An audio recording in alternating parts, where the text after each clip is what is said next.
नमस्कार मित्रमैत्रिणींनो. आज मी तुम्हाला भारतीय राज्यशास्त्र याचे 25 प्रश्न व त्याची उत्तरे आणि स्पष्टीकरण सांगणार आहे.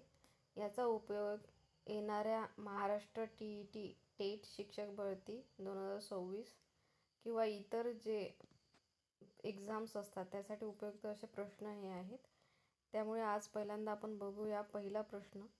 भारताच्या राष्ट्रपतींची निवड किती वर्षासाठी केली जाते? पहिलं ऑप्शन आहे 4 वर्ष, दुसरं आहे 5, तिसरं आहे 6 वर्ष आणि चौथं आहे 7 वर्ष. तर याचं उत्तर जे आहे ते 5 वर्ष. आणि आता थोडीशी माहिती बघूया आपण की भारताचे राष्ट्रपती हे देशाचे घटनात्मक प्रमुख असतात. काय असतात तर ते घटनात्मक प्रमुख असतात. त्यांचा कार्यकाल हा 5 वर्षाचा असतो आणि राष्ट्रपतीची निवड हे निवडणूक मंडळाद्वारे केली जाते. पुढचा प्रश्न.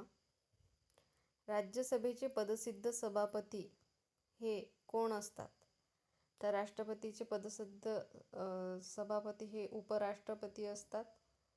यामध्ये राष्ट्रपती दिलेला आहे, पंतप्रधान दिलेला आहे, लोकसभा अध्यक्ष दिलेला आहे, पण उपराष्ट्रपती हे राज्यसभेचे पदसिद्ध सभापती असतात. आणि भारताचे उपराष्ट्रपती हे राज्यसभेचे पदसिद्ध सभापती तर असतातच, ते राज्यसभेच्या जे राज्यसभेमधलं जे काम असते त्या कामकाजाबद्दल ते संचालन करत असतात.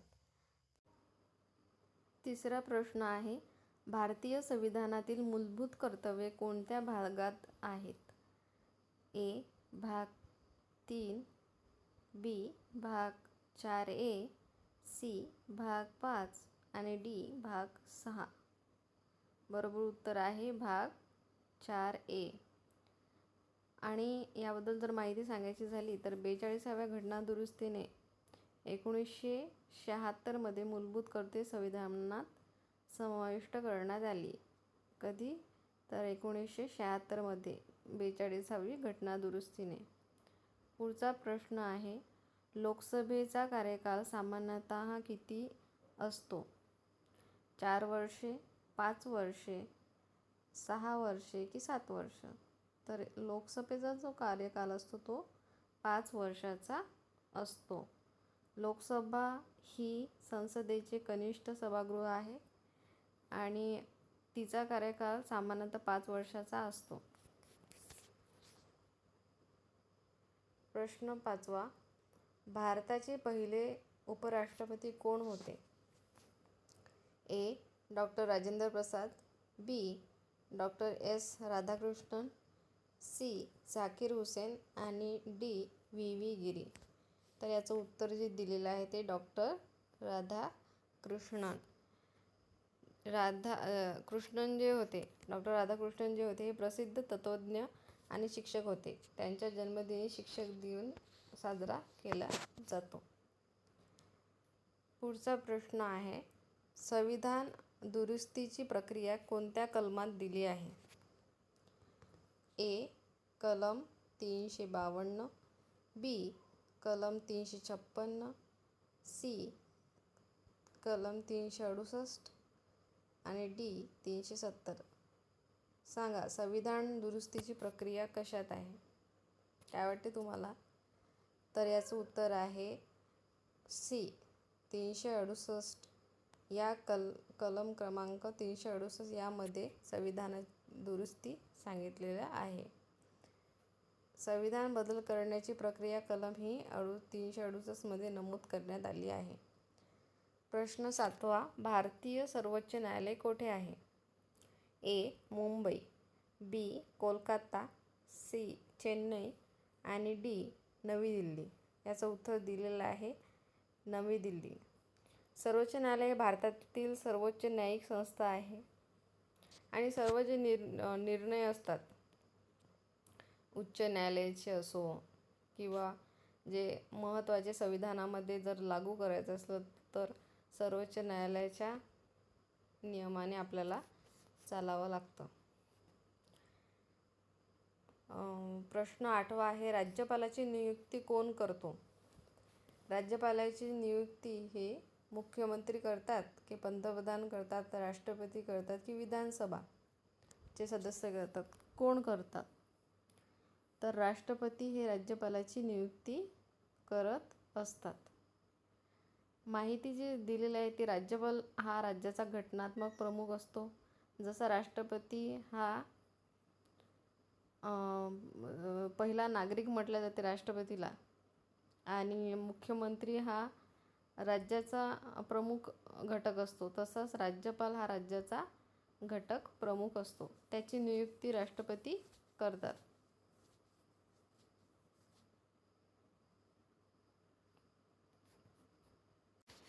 9वा प्रश्न आहे, भारतीय संविधानात किती अनुसूच्या आहेत? Option A 10, option B 11, option C 12 आणि ऑप्शन डी 13. बरोबर उत्तर आहे ऑप्शन सी 12. माहिती, मूळ संविधानात 8 अनुसूच्या होत्या, सध्या 12 अनुसूच्या आहेत. तर हे लक्षात ठेवायचं की मूळ संविधानात 8 अनुसूच्या होत्या आणि सध्या जे आहेत ते 12 अनुसूच्या आहेत. पुढचा प्रश्न, पंचायत राज व्यवस्थेचा तिसरा स्तर कोणता? हा प्रश्न एक्झाममध्ये विचारला जाऊ शकतो. एक आहे ग्रामपंचायत, बी आहे पंचायत समिती, सी आहे जिल्हा परिषद आणि डी आहे नगर परिषद. तर याचं बरोबर उत्तर आहे जिल्हा परिषद हा पंचायत राज्य व्यवस्थेचा तिसरा स्तर आहे. पंचायत राज व्यवस्थेचे 3 स्तर आहेत. एक आहे ग्रामपंचायत, पंचायत समिती आणि जिल्हा परिषद.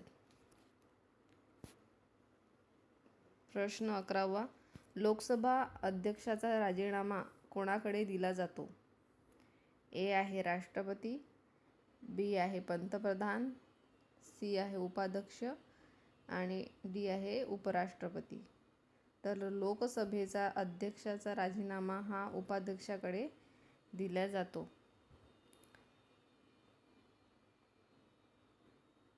पुढचा प्रश्न आहे, भारतात राष्ट्रीय आणीबाणी जाहीर करण्याचा अधिकार कोणाला आहे?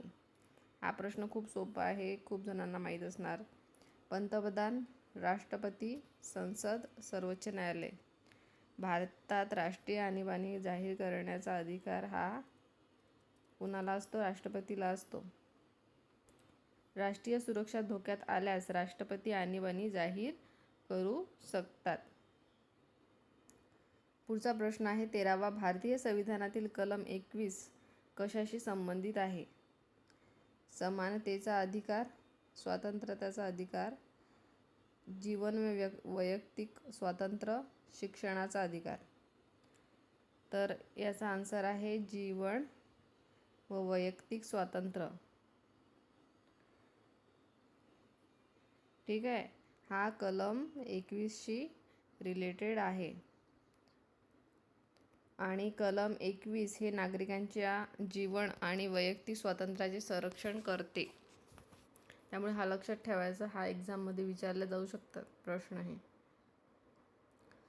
14वा प्रश्न आहे, नियंत्रक आणि महालेखा परीक्षक म्हणजे CAG यांची नियुक्ती कोण करतो? नियंत्रक आणि महालेखा परीक्षक यांची नियुक्ती कोण करतो? एक पंतप्रधान, बी लोकसभा अध्यक्ष, सी राष्ट्रपती आणि डी सर्वोच्च न्यायालय. तर याचं उत्तर आहे सी राष्ट्रपती.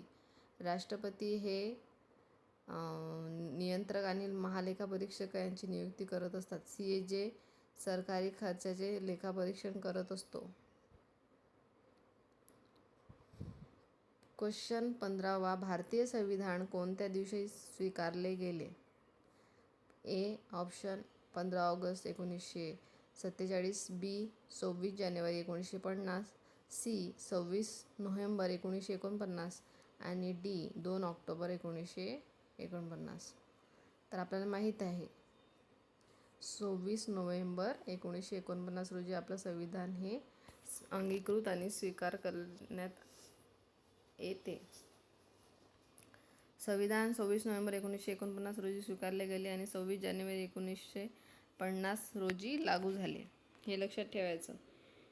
जर लागू झाले विचारलं तर ते 1950मध्ये लागू झाले.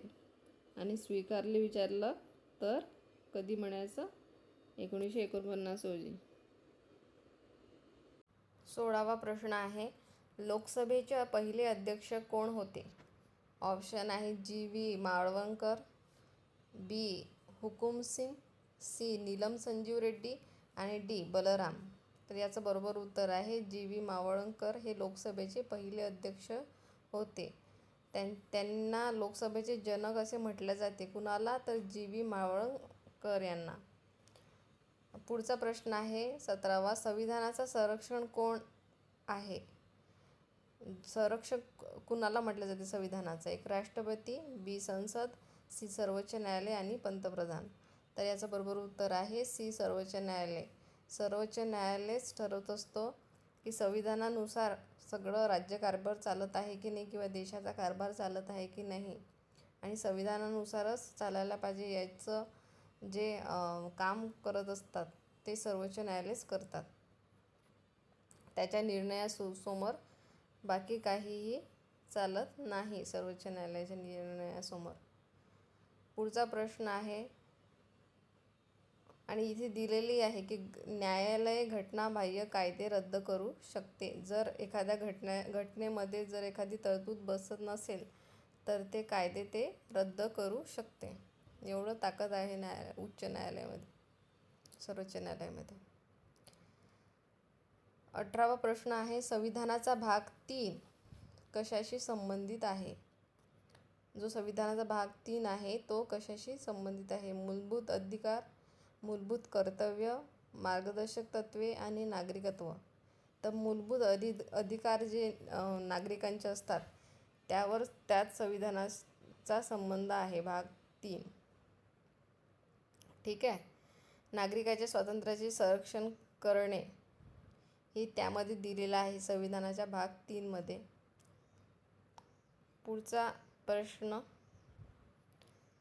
वित्त आयोगाची स्थापना कोणत्या कलमानुसार केली जाते? ए. 260, बी. 280, सी. 300 आणि डी. 320. तर याचं बरोबर उत्तर आहे 280. ही कलम वित्त आयोगाची स्थापना करते. केंद्र व राज्यातील महसूल वाटपासाठी शिफारसी करत असतो. ठीक आहे. पुढचा प्रश्न आहे, राज्य विधानसभेचे सदस्य कोण निवडतात? जे राज्य विधानसभा आहे त्याचे सदस्य कोण निवडतात? राज्यपाल, राष्ट्रपती, जनता, मुख्यमंत्री. तर जनता हे निवडून आणत असते. आपण वोट करत असतो ना राज्य विधानसभेचे जे हे येतात, काय म्हणतात त्याला, निवडणुका. तर लोक ठरवत असतात आपला कोण असायला पाहिजेत अधिकारी, मुख्य. विधानसभेचे सदस्य थेट जनतेद्वारे निवडले जातात. ठीक आहे. पुढचा प्रश्न आहे, एकात्मिक न्यायव्यवस्था ही संकल्पना कोणत्या देशाकडून घेतली आहे? एकात्मिक न्यायव्यवस्था जी आहे ती कोणत्या देशाकडून घेतली गेली आहे? अमेरिका, कॅनडा, ब्रिटन की ऑस्ट्रेलिया? तर याचं बरोबर उत्तर आहे ब्रिटन. भारतात एकच न्यायिक व्यवस्था आहे. ठीक आहे. ती सगळ्यावर लागू होत असते. 22वा प्रश्न, राज्यसभेची जास्तीत जास्त सदस्यसंख्या किती आहेत? राज्यसभा जी आहे, एक लोकसभा आहे आपलं आणि दुसरं राज्यसभा. तर राज्यसभेची जास्तीत जास्त सदस्य संख्या किती असते? किती आहे? ए. 238, बी. 245, सी. 250 की डी. 252? तर 250 ही जास्तीत जास्त सदस्यसंख्या आहे राज्यसभेची. राज्यसभा ही कायमस्वरूपी सभागृह आहे. 23वा प्रश्न, भारताचे पहिले मुख्य निवडणूक आयुक्त कोण होते? हे असे प्रश्न जे आहेत जे तुम्हाला एक्झाममध्ये विचारू शकतात. ए आहे सुकुमार सेन, बी आहे टी.एन. शेषन, सी आहे एम.एस. गिल आणि डी आहे राजीव कुमार. तर लक्षात ठेवा, भारताचे पहिले मुख्य निवडणूक आयुक्त हे सुकुमार सेन होते. ठीक आहे, हे लक्षात ठेवायचं. त्यांनी पहिल्या स्वातंत्र्य निवडणुका यशस्वीपणे पार पाडल्या होत्या. ठीक आहे. पुढचा प्रश्न आहे, शिक्षणाचा अधिकार कोणत्या कलमात आहे? हे तर खूप इझी आहे, सर्वांनाच माहीत असायला पाहिजे. शिक्षणाचा अधिकार हा कोणत्या कलमात आहे? Option A 19A, option B 21A, option C 22A आणि ऑप्शन डी 25A. याचं बरोबर उत्तर आहे ऑप्शन बी 21A. हे याचा आन्सर आहे. 6 ते 14 वर्ष वयोगटातील मुलांसाठी मोफत व शिक्षणाची तरतूद आहे. पुढचा प्रश्न आहे, भारताचे पहिले कायदा मंत्री कोण होते? आपण प्रश्नाचं उत्तर सर्वांनाच माहीत असेल. ए ऑप्शन आहे सरदार पटेल, बी आहे जवाहरलाल नेहरू, सी आहे डॉक्टर बाबासाहेब आंबेडकर, डी आहे राजेंद्र प्रसाद. तर याचं बरोबर उत्तर आहे सी, डॉक्टर बाबासाहेब आंबेडकर हे पहिले कायदा मंत्री होते. त्यांनी भारतीय संविधानाचे शिल्पकार म्हणून पण त्यांना ओळखले जाते, ज्यावर आपला पूर्ण देश चालतो. तर असे 25 प्रश्न झालेले आहेत पॉलिटीचे.